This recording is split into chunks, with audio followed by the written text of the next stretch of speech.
Moon Hollow, a Southern Gothic novel by Aubrey.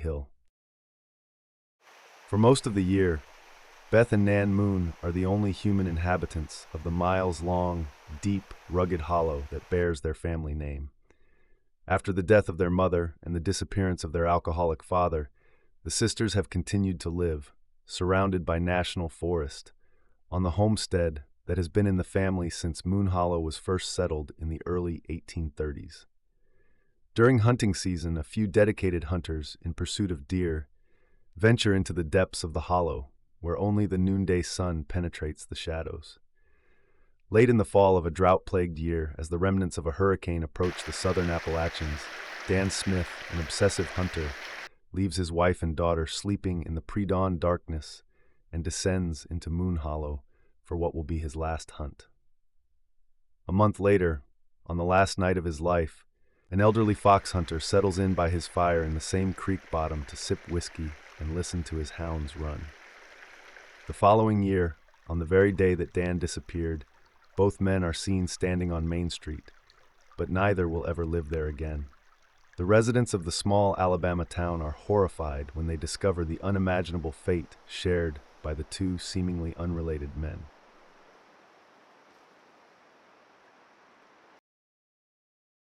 A note from the author. In the fall of 2015, I was deep in Talladega National Forest when I discovered a 6-foot-tall cross, skillfully made from pressure-treated wood. A router had been used to engrave both pieces. One of these engravings indicated that the cross had been there since 1999. The larger of the engravings on the horizontal beam read, "Don Moon Hollow." Since then, I have found other crosses of similar construction in the forest, which are obviously memorials erected by family and friends of the deceased. I tried, without success, to find the identity of Don Moon. I assumed that he liked that part of the forest, and his friends had named the hollow after him. Later that year, I placed a game camera in a beech tree overlooking a creek about 100 yards away. As I scrolled through the pictures taken by the camera in the fall of 2016, a year of severe drought, in addition to the usual wildlife, a well-dressed young woman appeared late one afternoon. She went down the now dry creek bed, out of sight of the camera. After 2 minutes, she reappeared and then left. The next morning, she was back, wearing different clothes, and once again she went downstream for 2 minutes, reappeared and left, never to be seen again. I tried, but was not able to identify her. I, along with family and friends, have spent much time speculating about why a girl of that age would be alone, unarmed, miles back in a national forest wearing shorts and running shoes at a time when the snakes were still active. These two events and our speculation were the inspiration for this novel. A picture from the game camera was modified to create the cover. Moon Hollow, Chapter 1. He felt her drop from the small boulder to the flat slab of rock. The loose cobbles rolled beneath her feet and ground against each other in the sand as she made her way down the dry, sandy creek bed that was littered with curled brown leaves, acorns, and tiny beach burrs toward the patch of short, withered river canes where he lay in ambush. For the 100th time that day, in unison, thousands of male cicadas once again began their deafening on-again, off-again, high-pitched crescendo of calls from the trees in hopes of attracting a mate. For millennia, they had emerged from the ground every 13 years, always in early summer, to mate and die within weeks. He was not old enough to know that this late autumn frenzy was a strange anomaly. Her next step fell within inches of his face as she paused to peel a sweat-matted spiderweb from her eyes. He could not identify her from the unfamiliar molecules of her sweat that fell on his extended tongue. She was far too large to be considered prey and might even be a potential predator, and so he remained motionless while ignoring the tiny gnat that had crawled across his face and was trying to extract moisture from his eye. Patience. Trust that her eyes could not discern his form among the jumble of coiled gray strips of white oak bark and serrated, coffee-colored beech leaves that covered the forest floor. Try to slip away unnoticed if possible.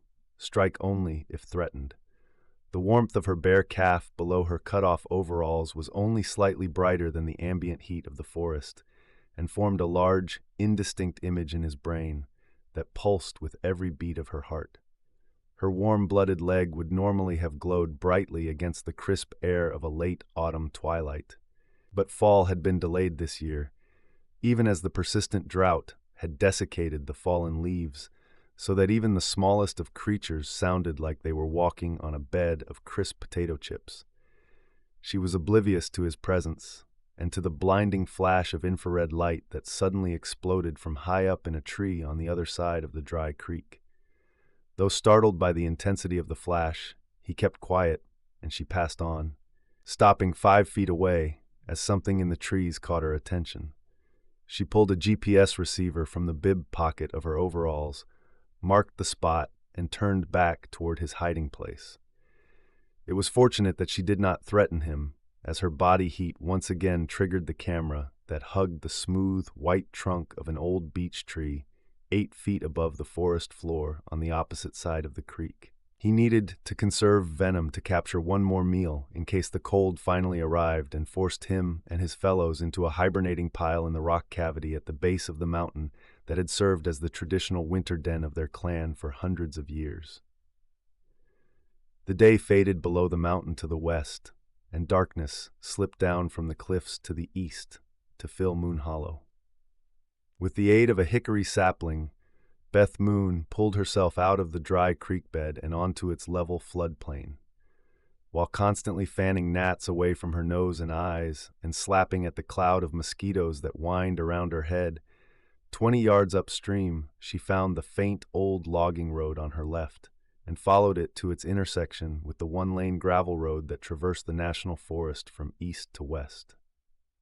With its northern counterpart and 2 sections of paved county road, it formed a 40-mile loop that circumscribed most of the forest.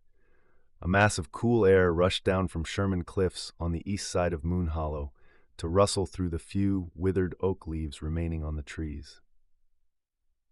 A mile to the east, where the road went into a sharp turn around a deep ravine, the forest was suddenly illuminated when the warm fog that had accompanied the darkness reflected and refracted the bouncing lights of an old Chevy truck. 3 minutes later, the truck stopped adjacent to the big longleaf pine that had stood on the north side of the road since before the land had been declared a national forest. She stepped from behind the tree and into the passenger side of the truck. "Any luck?" Nan Moon asked as she released the truck's brakes. "Only one," Beth answered. "Now take me to some food." "Yeah, you had a long hike. Here, I brought you some water. I made vegetable stew. I set it off the stove right before I left. I didn't want it to boil dry, but it should still be warm by the time we get home. There were only a few coals left. I closed the damper so they would go out. It's too hot to sleep with a fire going. Oh, that reminds me. We're almost out of firewood." "Straight line, 10 miles, but I walked in the creek bed, so it's more like 12 miles. The creek is completely dry from where I got in it right behind the house, all the way to the logging road. Not a single hole of water. I don't know how the animals are surviving, and how is there enough humidity to have fog?" "Did it ever occur to you to split some wood?" Beth said. "Yeah, the fog's been condensing on the windshield. I've had to run the wipers just to be able to see the road. The one on that side squeals. It was stuck to the windshield. A little piece of it tore loose when I cut them on," Nan said. "The drought is not bothering the ticks. I found 3 on me already. I'll have to leave well before daylight to get back to the spot before it's light enough for the hunters to shoot. Remind me tomorrow when I get back from the woods to check all the dogs for ticks. By the way, I ran into James at the hardware store. They got 6 fires on the other side of the mountain. He wants me to help. He needs somebody to drive supplies to the fire crews. I'm going over tomorrow. I was watching TV in the coffee shop. The hurricane has turned north and looks like it's coming right up the middle of Mobile Bay. James is hoping it comes straight north and has enough rain left when it gets here to put out all the fires. But that won't happen until tomorrow night at the earliest, so the crews have to keep at it, Nan said. "Work as much as you can. We need the money. We got a notice in the mail yesterday that property taxes are going up again this year," Beth replied. "Beth, James asked about you," Nan said. "Did you tell him that we are just 2 old spinster sisters who are not interested in men?" Beth asked. "Speak for yourself. I'm only 23, Nan said. Yeah, Nan, 7 years is a lifetime. There are times when I think it might be nice to have a man around, mostly when I get tired of splitting firewood. But then, men don't have an off switch, so I would have to put up with him after the splitting was done, Beth said. So, Beth, if you're really done with James, you could pass him on to me. I've always had to make do with your hand-me-downs. A used man is better than none. Or, we could get just one husband and share him. You know, sister wives like the Mormons. I think most men would like that arrangement. I could turn him on and you could turn him off. Nan grinned. Next time you see James, tell him that he can kiss my butt, Beth said. Okay, but just in case he asks, do you mean that as an insult or permission? James had his opportunity, Beth replied. You never did tell me what happened between y'all. We had a misunderstanding, Beth said. Well, duh! 2 months ago I was thinking y'all were going to get married, and then the next thing I know you tell me it's over, and you're cussing James like he was a cur dog. That's better than he deserves, Beth replied. Well, I want to know the whole story. You don't care, Nan. You're just bored and you want to be entertained by my misery. That's not true. If he really did you wrong, I'll sneak over to his house and put ticks in his underwear drawer. Now, are you going to tell me what happened? Nan said. I guess I thought kind of unconsciously that we had a future together. I never really gave a lot of thought to the details. I definitely wasn't planning a wedding. So, I'm guessing that James wasn't thinking the same way? Nan asked. Nope, not even close, Beth said. Did he tell you this? No, we had a fight. I don't even remember what it was about, and I hadn't seen him in about a week, so I was over it and figured that he was too, Beth said. Was he over it? Oh yeah, but not in the way that I had hoped. I fixed him some supper and drove over to give it to him. He didn't know I was coming. When I got there, his gate was unlocked and open, so I drove down to his house just like I always had, Beth said. And sitting right there on his front porch, big as day, was Darlene, Beth said. The secretary at the ranger station? That's the one. Sitting right there with nothing on but James's Forest Service work shirt. Did he like your cooking? Nan asked. I just ignored Darlene. He came out of the house with a beer in each hand just as I stepped up on the porch. I kicked him off the porch, poured a bowl of tomato gravy on his head while he was still on the ground, and threw the chocolate pie in Darlene's face. I broke Mama's bowl on his head. Subtle. Do you think he understood that you weren't happy with him? I liked James, and I lost my mind and forgot that all men are like your daddy, Beth said. He was your daddy, too. That's the one thing I hold against Mama. She made a bad decision when she was young, and we all suffered from it. What do you think happened to Daddy? Nan asked. Don't know and don't care. I'm just glad he's gone. He either ran off with that woman from Predawn, or he got drunk and fell in a sinkhole somewhere out in the woods. Oh, I almost forgot. Tom was in the coffee shop, and he said he wants you to help him on Friday. He said that he's expecting more deer heads than he can handle. Honestly, Beth, I still don't know how you, of all people, can do that kind of work, Nan said. Survival, little sister. It grieves me, but the deer are already dead anyway. I told you that property taxes are going up this year, and the truck needs brakes. Helping at the taxidermy shop is the only work that I could find. After 15 miles of fog and darkness, they emerged from the forest and followed the paved county road to the north loop of the Forest Service Road and home.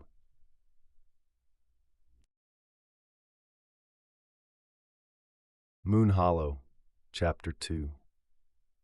Without a moon to provide visible light, and the warmth of his prey obscured by a forest awash in the infrared background glow of the unseasonable heat, hunting had been difficult. Even though a fog had moved in with the darkness, the urine trails of the small animals quickly evaporated from the deep blanket of dry fallen leaves that announced his every move. Despite his best efforts, his nocturnal hunt had yielded nothing, and he was still hungry. The temperature had dropped only 5 degrees during the night, and as the first faint glow of dawn arrived, it was beginning to rise again. Something large and noisy had passed an hour earlier. Its scent was similar, yet stronger and more pungent than that of the other strange creature that had stepped dangerously close to his hiding place in the River Canes in the twilight of the previous day. Its stench, with a familiar hint of doe urine, still lingered in the air as he coiled himself at the bottom of a large oak in hopes of catching a squirrel descending to scour the ground for acorns. Far away up the mountain, a blue jay complained. The nuthatches and titmice were beginning to chatter. He felt the delicate steps of a deer coming from the other side of the creek, and at the same time he could feel something crunching down the cobbled, dry creek bed. The explosion of orange light triggered the camera in the beach at the same instant that the heat of the muzzle blast overstimulated the pits under his eyes, and the roar of the rifle echoed back and forth between the mountains that enclosed Moon Hollow. Something shattered against the flat slab of rock. Whatever had been walking in the creek bed came to a sudden halt. Something heavy fell in the direction of the creek. The birds were silent. He waited cautiously to see what might come next. Many minutes later, the silence of the forest was broken by pieces of bark falling on his head as something began to make its way down the tree. Hopefully it was a squirrel. An hour and a half earlier, Dan Smith had turned off the main Forest Service road onto the logging road at the big longleaf pine and parked where a dozer operator had begun to cut a fire break. Unlike previous years, he had parked his truck where it could not be seen from the main road. No need to tempt the local meth heads to break a window. It was still completely dark when he removed his hunting clothes from the large plastic bag where they had been sealed with pine needles after being washed in the creek, sprayed with fox urine, and hung in the woods to dry on the last day of the previous year's deer season. He had sprayed his short, warm-weather hunting boots with doe urine collected from last year's kill on a special doe day during the height of mating season, and against his wife's objections, stored frozen in a plastic spray bottle behind the ice cream in her freezer.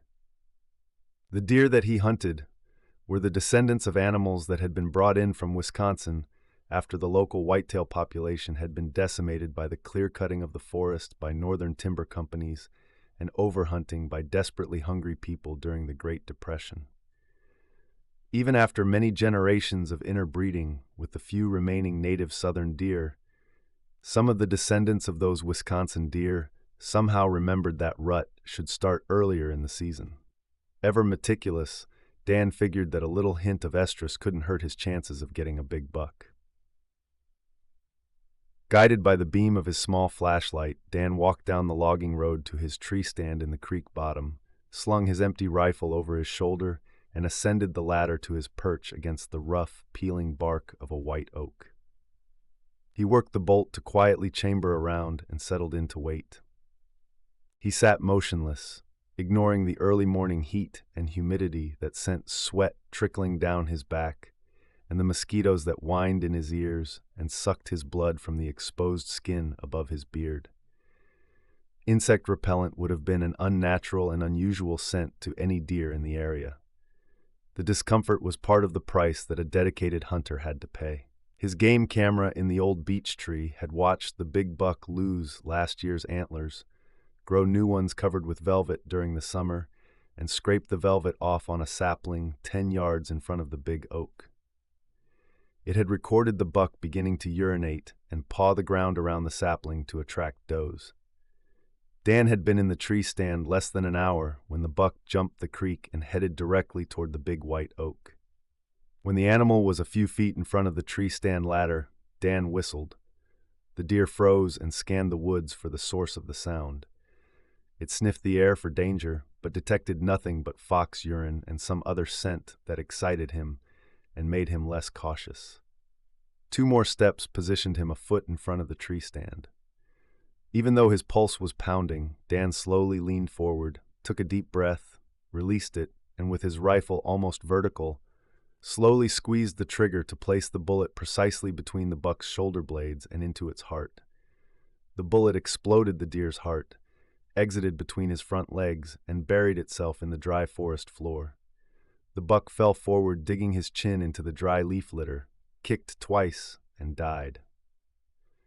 He lay on his side with his tongue jutting from the side of his mouth and oozing a puddle of blood that saturated the dry leaves and made them uncurl.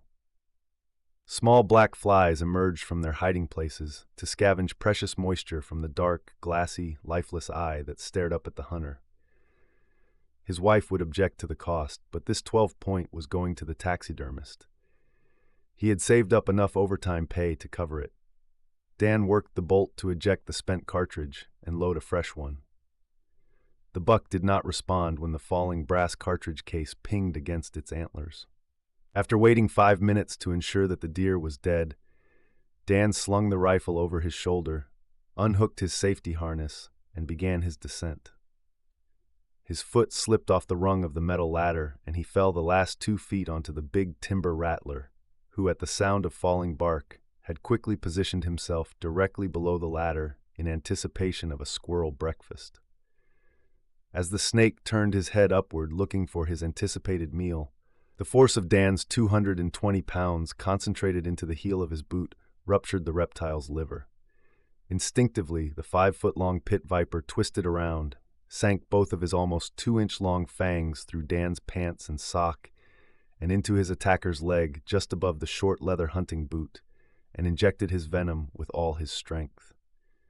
As Dan fell backward, the venom burned into his calf. The snake retracted himself into an attack posture with his head held high and rattled furiously at the large animal that had ambushed him.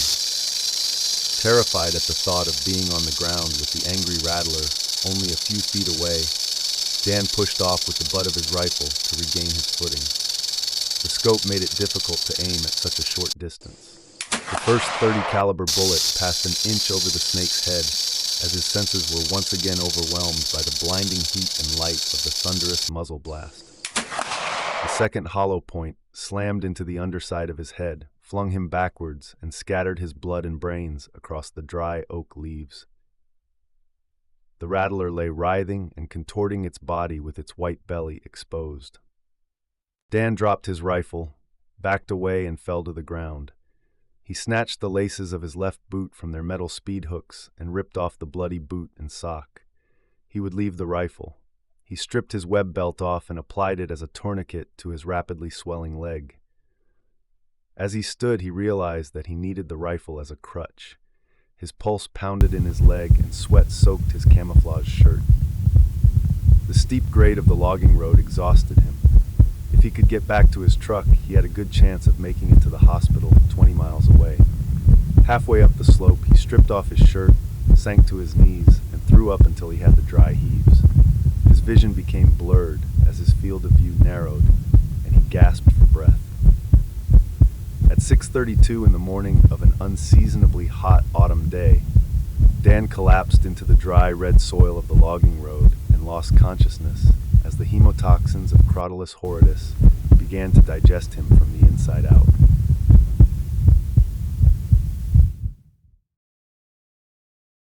About the author. Aubrey Hill was born and raised in Yazoo City, Mississippi, on the eastern edge of the Delta, where he roamed the woods and hunted for many years.